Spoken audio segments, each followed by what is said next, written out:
Starszych książek nigdy dość, dlatego otwórzmy kolejną paczkę z mojego książkowego kalendarza adwentowego. Czas na 14.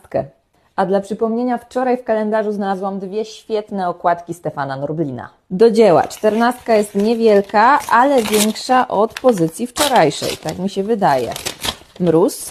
Daniel Mróz.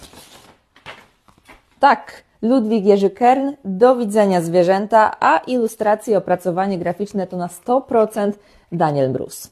Czas się pozachwycać. Wydanie z 56 roku. Dla przypomnienia, Daniel Mróz ilustrował m.in. opowieści Stanisława Lema.